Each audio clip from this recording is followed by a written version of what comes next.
In anticipation of a birthday milestone she perceived as middle age, a woman named Georgine Johnson decided it was time to take control of her health and finally get in shape. So she signed up for a 10K race, something she'd never done before. And after months of training, she arrived early on race day, and at exactly 8:30 a.m., she took off with the pack of runners. And she was doing great, until about 4 miles in, when she couldn't find the turnaround reserved for the 10K run. Nervously, she asked a fellow runner, "This is the 10K, isn't it?" "No, this is the marathon. You're running the Cleveland Marathon." She hadn't realized that the 10K actually started 30 minutes later, and she panicked. After that, she said, "I just stood there and started to cry. I thought about stopping. Me, running a marathon? But I just kept going." And after 4 hours and 4 minutes, Georgine Johnson crossed the finish line. And she proclaimed, "This isn't the race I trained for. This isn't the race I entered. But this is the race I'm in." We've now endured nearly 18 months of the COVID-19 pandemic, 18 months of masking and testing and variants, 18 months of loss and fear and uncertainty.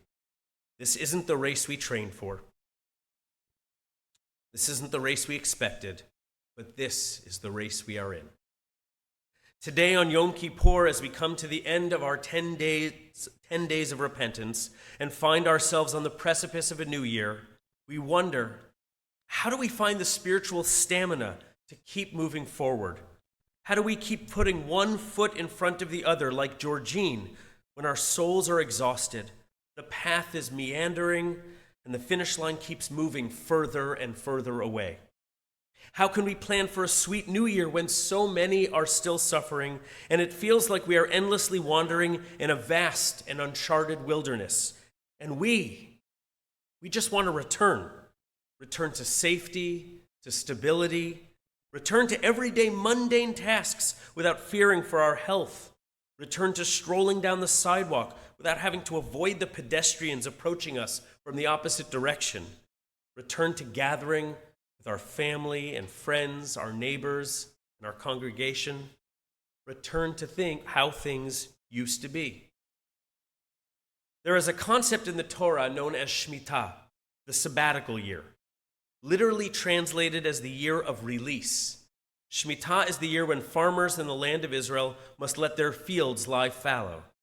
In Exodus 23, it says, 6 years you shall sow your land and gather in its yield, but in the 7th you shall let it rest and lie fallow. The 7th year, the Shemitah year, is a kind of a Shabbat for the land. This concept of Shabbat is more familiar to us. 6 days of work, but on the 7th day we are commanded to rest. Shemitah follows the same pattern, but over a longer period of time. For 6 years, farmers in Israel work the land, but in the 7th year, we are commanded to let the land rest. No planting, no harvesting. Some things will still grow, of course. Fruit trees, for example, will still bear fruit, but the wild produce that grows is considered ownerless. It belongs to everyone and to no one. For a year, we cede control. For a year, we acknowledge that no piece of earth is ever really owned. For a year, we rest and we release. At various points over the past year and a half, I thought about Shemitah as a metaphor for what we were living through. It felt as though we were allowing the fields of our lives to lie fallow. We canceled plans, postponed trips and events. We stripped our lives down to only the bare essentials. At first, it seemed that we were putting our lives on hold while we waited out the pandemic. But then, weeks turned into months, months compounded into years. And you know what? We didn't lie dormant. We refused to remain stagnant. What I witnessed in the shadow of loss and illness and prolonged periods of self-isolation was a time of immense creativity, of musicians and artists and writers using technology to interact with their audiences, of industries completely upending their long-established business models and discovering new ways to bolster efficiency and productivity.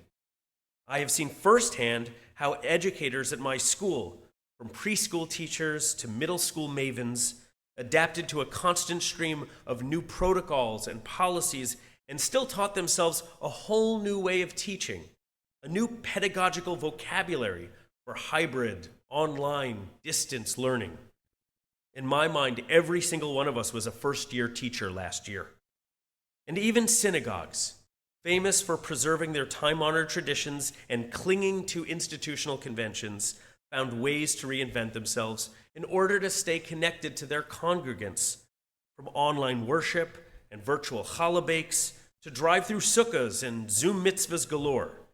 And if you were a lucky one to attend a Habonim Shabbat service in the past year and a half and couldn't believe how Aviva and Tom were able to so musically synchronize over Zoom, just know that it involved a lot of cables off camera and a million tweaks, I'm sure. So I suppose when I look back at the early stages of the pandemic, I'm struck not by how much lay fallow, but instead how unbelievably creative and productive we were, how hard our brains and our bodies were working. It doesn't feel like the Shemitah year at all, nor the restfulness of Shabbat at the end of a busy week. This past year and a half, we learned how to use technology in ways we had never imagined were possible. We agonized over decisions about how to keep ourselves and our loved ones safe and adjusted over and over again to the newest set of rules about who we could see, where we could go. We wiped down groceries, then we stopped wiping down groceries. Sometimes we coped with loneliness, and other times we coped with not having any privacy at all. Some of us coped with missing our grandchildren, while others coped with not having any childcare and supervising virtual school while also trying to work remotely. We found new ways to celebrate everything from birthdays to B'nai Mitzvah to weddings. We said goodbye to loved ones we couldn't visit. At the end of their lives, we mourned at funerals we couldn't invite our friends to.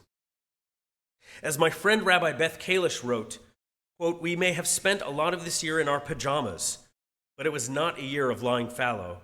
It was a marathon."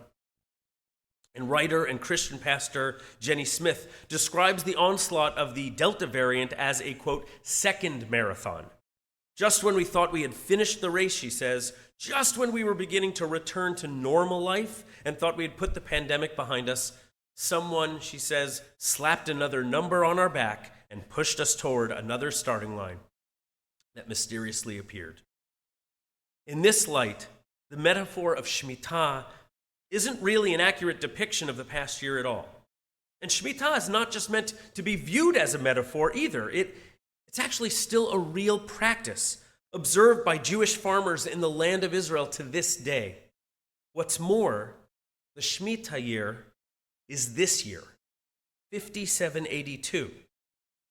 From the moment we flipped the Hebrew calendar ahead to Rosh Hashanah, farmers in the land of Israel must stop planting seeds. They must stop harvesting grain and pruning their orchards, and they release control of their fields.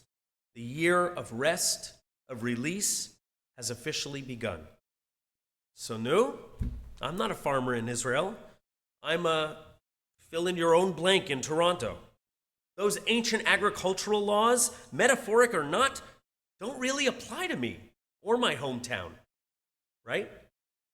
Well, before we leave the fertile land of metaphor, I'd like us to pause and consider, what would it take for us to think of this coming year as a true Shemitah year, a year of release, of rest, not only for ourselves, but for the land itself? In the first few months of the pandemic, I remember having serious conversations with people about how much less energy we were consuming, not driving our cars to work every day, not boarding planes and flying across the globe. We were reducing our collective carbon footprint, or so we thought. And suddenly, the air seemed clearer. The birds chirping seemed a little cheerier. In Summerfest, you could now see the CN Tower from Thornhill Woods. I don't know. I'm curious to know if there's any empirical evidence that the pandemic has been good for the environment. But I suspect We were just feeding ourselves a fiction to try to find some silver lining amidst the dark clouds. The truth is that nearly every nation in the world, including Canada, is coming up short in the worldwide efforts to fight climate change, curb global warming, and commit to using cleaner energy sources. Yes, I can pat myself on the back for using reusable shopping bags and a reusable water bottle, for teaching my kids to put recycling into the recycling bin and compost into the compost bin.